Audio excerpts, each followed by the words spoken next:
Hello, everybody. Happy day after Christmas.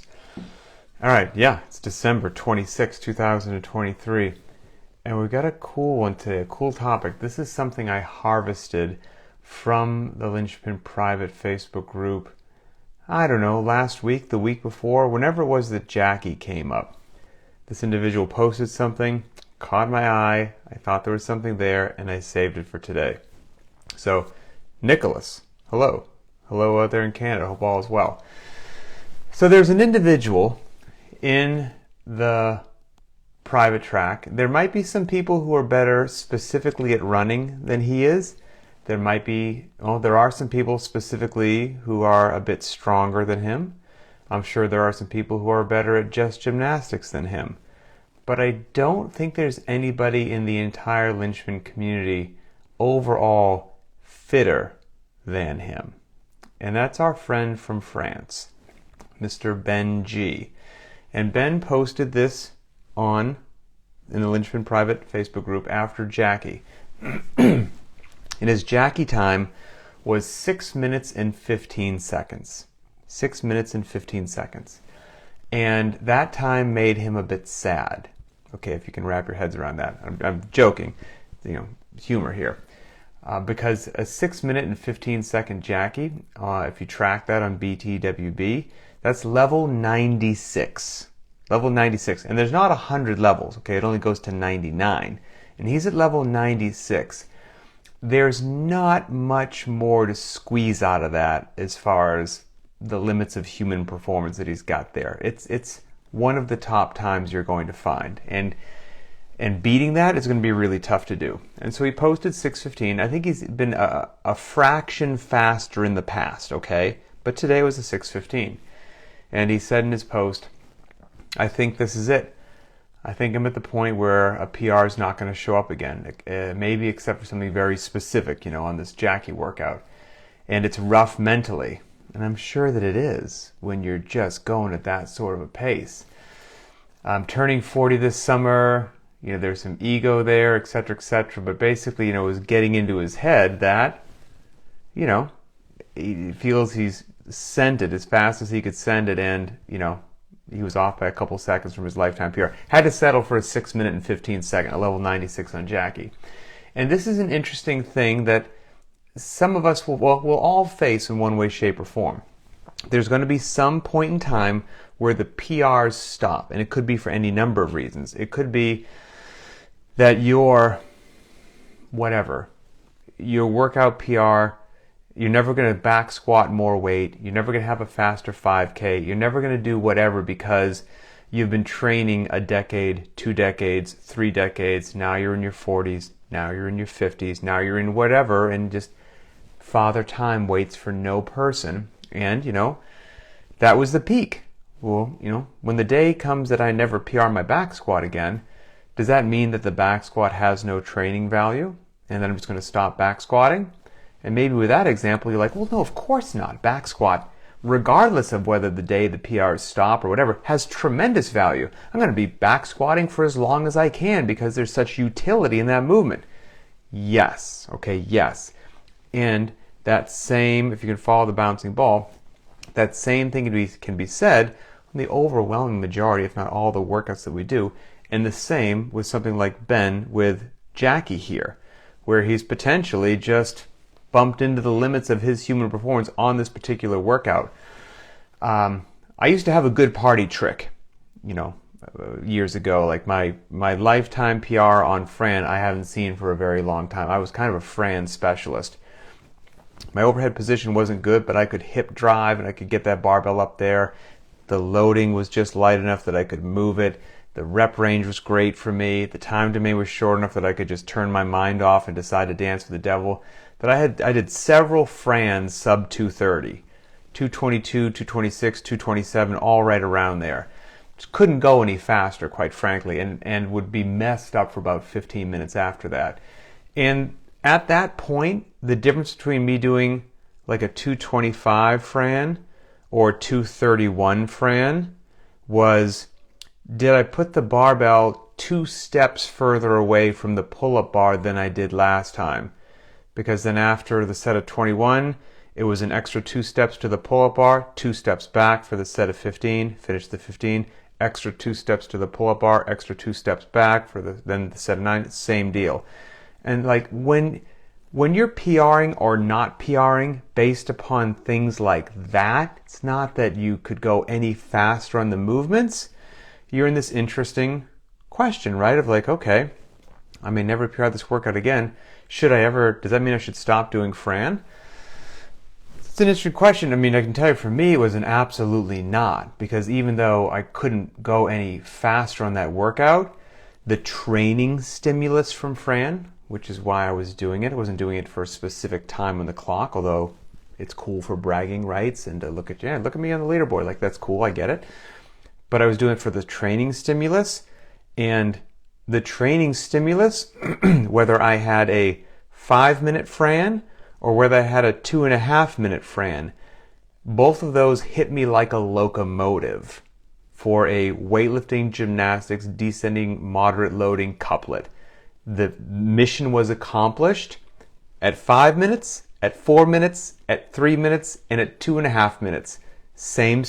And even if the day that I never PR'd again, and the time started creeping the other way, because now I'm approaching 50 instead of approaching 35, it still delivers the training stimulus that I need. And so kind of the same deal with Jackie. Like, Ben potentially may never PR his Jackie ever again. It could happen. But does that mean Jackie doesn't deliver the goods as to what it needs to deliver on, the day that it makes sense, which is why we programmed it for a training stimulus that day, which is a chipper style, monostructural component, weightlifting component, gymnastics component with no loading except for an empty barbell, so light load. Let's go ahead and say that. Big chunks of work, right? 1,000 meters on the rower, big chunk of work. 50 thrusters, big chunk of work. One set of 30 pull-ups, big chunk of work. That's a unique training stimulus compared to how many other workouts are. Multiple rounds, descending reps, moderate loading, things like that. Jackie's unique. Jackie has value. So whether you're coming in at whatever the time of the clock happens to say, Jackie can still deliver the goods. So now if you're somewhere like Ben's at, where he may never PR Jackie again because he's just at a level 96 there, it might be beneficial for somebody like him to shut the clock off every now and then, if this is getting into his head, because we all have to deal with these demons in different ways, and all of us are better or struggle to some degree with dealing with them on different workouts, different stimuluses, different points in our life than other people. The next time Jackie comes up, Ben might benefit from just shutting off the clock and just it's the effort that matters, right? The clock is a useful metric, but it's the effort that matters. So if somebody like Ben hops on the rower next time and just goes for broke on Jackie with no clock, and he pours his heart and soul into it, and he never knows what the clock said, guess what? Yeah, he's not going to know if maybe that actually was the day that he did get a new lifetime PR. He might never know. Or maybe he was 10 seconds slower. He might not know that ever. But if he lays it on the line and it hits him like it normally hits him, mission accomplished for the training stimulus that day. And that's what we're going after. That's the big picture. And so just to make sure that I wasn't crazy on this, because this is certainly my personal 2 cents on it, I ran it by my wife, who's a significantly better athlete than I am. And her probably best workout in the world is another short and sharp one. It's probably Grace. I don't know what she's at, but she's sub 2 minutes, and I don't know where she is. Somewhere in the mid ones, I think, or maybe around 140. Beats me. Somewhere in the ones. Fast enough. And so I was like, hey, Grace is like, I talked to her this morning, didn't tell her that I had to answer this question. So Grace is your best workout, probably. She's like, yeah, probably. I said, you're so fast at Grace that do you ever feel like, it's going to be tough to get a lifetime PR on Grace, so maybe you shouldn't do it anymore. Before I even got the question out of my mouth, like a grin started to go across her face. She's like, where are you going with this? Like, no. Like, what are you talking about? And I was like, you don't feel like you need to do it instead of at 95 pounds at like 105? And she's like, no. I was like, well, maybe you should do 40 reps instead of 30. She's like, no. I said, so you're saying even for as long as you've been doing it, and as much as you potentially might not ever PR again on Grace, 30 reps with a regular loading, like it still is as punchy as you need it to be on that particular day for the short and sharp training stimulus. She was like, absolutely beyond a shadow of a doubt. And I was like, okay, well, I know somebody even faster. So I gave my good buddy Dan Bailey a ring, who has potentially one of the fastest grace times on the planet, right? There's that video of him doing it like in 61 seconds, I think. And I was like, Dan, you're one of the fastest human beings at grace on the face of the planet. I said, for you, does grace have any training stimulus left in any way, shape, or form, or do you need to bump up the loading? And he started giggling on the phone. He was like, no, grace delivers the goods every time that I do it. And he's never hit that lifetime PR ever again since the camera crew was there and all the peer pressure, yet it still delivers the good, even though a PR hasn't come. So all of these things are kind of intermixed as to PRs are cool, don't get me wrong. But there will be a day that the PRs stop on any particular workout for any number of reasons, okay? And when that comes, you have to realize, why are we training? Why are we, what's the stimulus that we're trying to achieve with our body for this long-term health and fitness journey that we're on? And so that's it. Now, okay, here's the thing though. Right, we can sit back here as logical creatures if we were cyborgs that had no emotion and talk about the training stimulus, but we're actually emotional creatures, human beings are, right? So maybe you're nodding politely like, Pat, yep, I know all of this makes sense. And if you're Ben, you're like, but I still have some odd anxiety or some odd whatever that I might not PR ever again.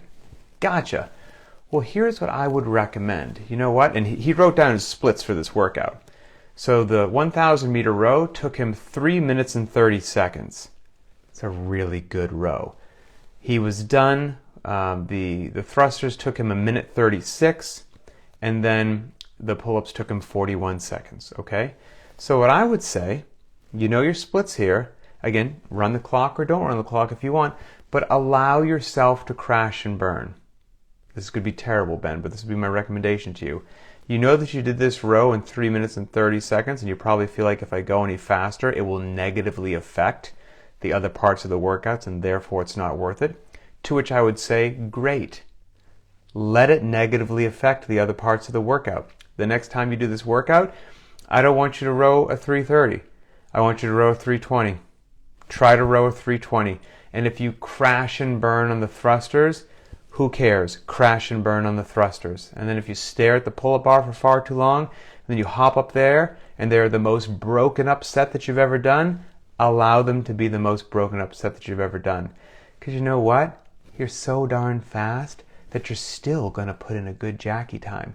Let's say that doing that caused you to implode and you actually went 2 minutes slower. You did like an 8-minute Jackie. Guess what? For most of us mortals, that's a really good Jackie. But it'll be different for you, and maybe it will somehow take the pressure off. Or maybe, you know what? Even though you don't need to do this, if it's good for your mentality, then it has value. You don't need to make the thrusters heavier in Jackie. Anyone who's done Jackie knows that. But Ben, maybe you would benefit from a between the ears stress release. So next time, do it at 65 pounds for the thrusters. Do it. Then it's a different workout. And so whatever time you get, you actually can't compare to your other time because it is now a different workout. Or maybe you do it as a bookended. You could do the same work as Jackie, but bookended, right? So instead of doing the 1,000 meter row, you're going to bookend it with a 500. So maybe a different version of Jackie you could do, Ben, is 500 meter row, 50 thrusters with an empty bar, 30 pull-ups, and then finish with a 500 meter row. Then you're going to do the same work that's in Jackie, but you just switched up a bit with the row. So hey, it's a different workout. It's more transitions. And ending on a 500 meter row sounds like an actual slice of hell to me because you got nothing left, and so then you can just send it on something like that. Or you could do Jackie backwards. Do 30 pull-ups. Then do 50 empty barbell thrusters, and then end with a 1,000 meter row.